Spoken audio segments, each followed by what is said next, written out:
चौथा भाग का ज्ञान लाभ और नवीन मार्ग का दर्शन के अंतर्गत विभाग 4 में है सम्यक संबोधि प्राप्त करके बोधिसत्व गौतम सम्यक संबोध हो गए।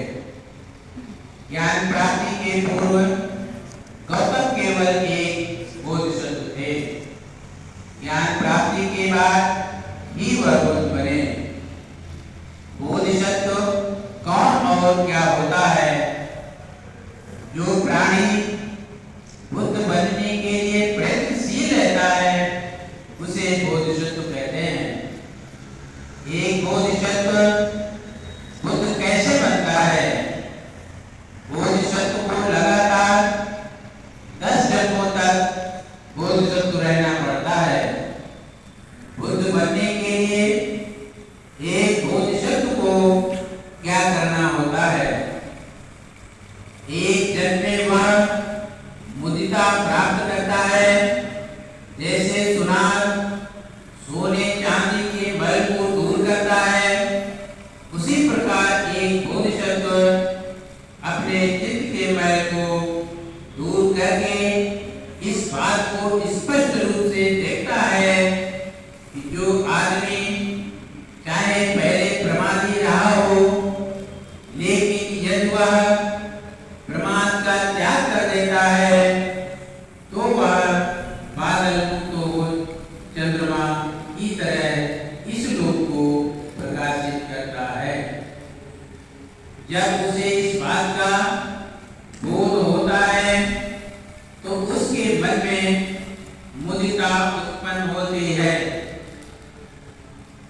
और उसके मन में सभी प्राणियों का कल्याण करने की उत्कृष्ट इच्छा उत्पन्न होती है।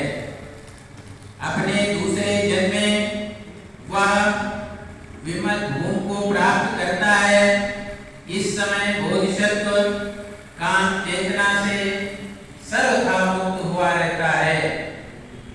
वह कारुणिक होता है, सबके प्रति कारुणिक, न वह किसी के अवगुण को बढ़ावा देता है और न किसी के गुण को घटाता है। अपने तीसरे जीवन में वह प्रभाकारी भूमि प्राप्त करता है। इस समय बोधिसत्व की प्रज्ञा दर्पण के समान स्वच्छ हो जाती है। वह अनात्म और अनित्यता के सिद्धांत को पूरी तरह से समझ लेता है और हृदयंगम कर लेता है।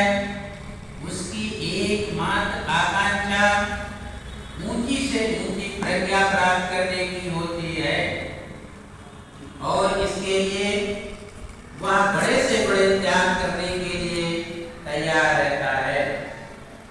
अपने चौथे जीवन में वह अतिस्मृति भूमि को प्राप्त करता है। इस जन्म में बोधिसत्व अपना सारा ध्यान अष्टांगिक मार्ग पर केंद्रित करता है।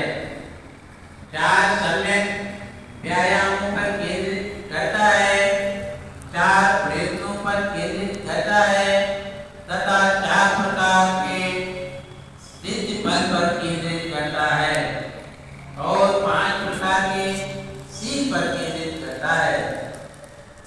5वें जीवन में वह सुदुर्जया भूमि को प्राप्त करता है। वह सापेक्ष तथा निरपेक्ष के बीच के संबंध को अच्छी तरह हृदयंगम कर लेता है। अपने छठे जीवन में वह अभिमुखी भूमि प्राप्त होता है।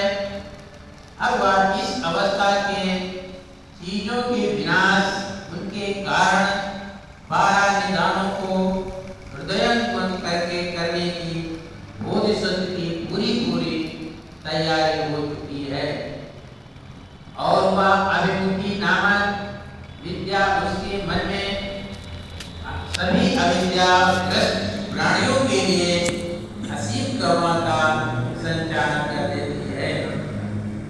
अपने 7वें जीवन में बोधिसत्व दूरंगमा भूमि प्राप्त करता है। अब बोधिसत्व देश काल के बंधनों से परे है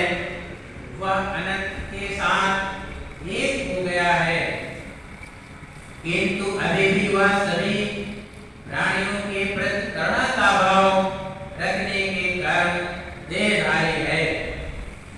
वह दूसरों से इसी बात में पृथक है कि वह अब उसे और तृष्णा उसी प्रकार स्पर्श नहीं करते जैसे पानी किसी कमल को।